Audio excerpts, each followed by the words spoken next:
បាទសូមគោរពនឹងជម្រាបសួរពុកម៉ែបងប្អូនទាំងអស់គ្នានៅក្នុងប្រទេសកម្ពុជាក៏ដូចជាពុកម៉ែបងប្អូនដែលធ្វើការនៅប្រទេសថៃក្តី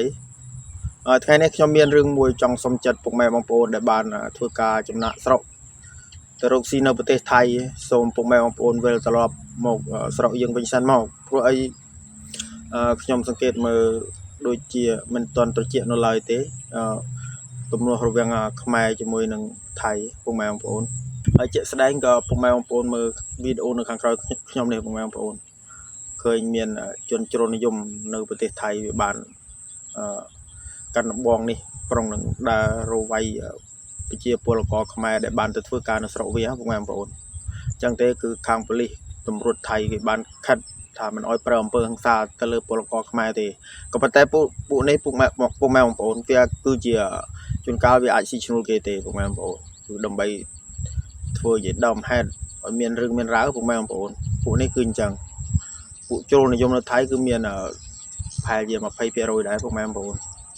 អញ្ចឹងទេគឺយើងគួរតែមកស្រុកមកស្រែយើងសិនមកចាំ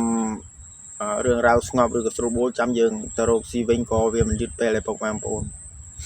ហើយជាស្ដែងពុកម៉ែបងប្អូនមើលនោះខាងក្នុងវីដេអូខ្ញុំមួយទៀតមួយនេះគឺវាបានដើរសួរថានេះឯងគឺជាខ្មែរមួយនេះខ្មែរមែនចុះមួយនេះទៀតខ្មែរមែនសំណាងឲ្យបងខ្មែរយើងដែលធ្វើការនៅទីនោះគឺចិត្តធ្ងន់វាបានដល់សម្លុតវាក្អេងក្អាងដោយសារជាប្រទេសរបស់វាខ្លួនតែមួយវាដើរសួរគេបើសិនតាមួយស្មើអីប្រហែលជាវាវាយតែចៃដន្យអីគឺខ្មែរយើងនៅជុំគ្នាច្រើនអញ្ចឹងទេគឺវាអត់ហ៊ានវាយហើយវាបានដល់ចេញមកក្រៅវាថាពួកឯងថ្ងៃនេះកុំអញឃើញមុខម្ដងទៀតបើឃើញមុខម្ដងទៀតអញនឹងវាយឯងសម្លាប់ឯងហើយអញ្ចឹងទេពុកម៉ែបងប្អូនមើលនេះដូចខាងក្រោយខ្ញុំនេះគឺវាវាយវាដេញវាយរត់ចូលបន្ទប់តន់បើចូលមិនតន់ទេវាដេញវាយនឹងឯងវាយដេញដូចគោភងពុកម៉ែបងប្អូនមើលទៅគឺគួរឲ្យសំណោះមែនទេពុកម៉ែបងប្អូន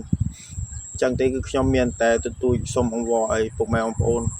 ថាឲ្យមកស្រុកយើងសិនមកពុកម៉ែបងប្អូនគឺចាំ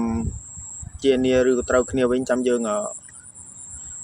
ទៅវិញរកស៊ីសាទដើមក៏បានដែរពុកម៉ែបងប្អូនអញ្ចឹងទេគឺបំណងល្អពីខ្ញុំគឺមានតែប៉ុណ្ណឹងពុកម៉ែបងប្អូនព្រោះអី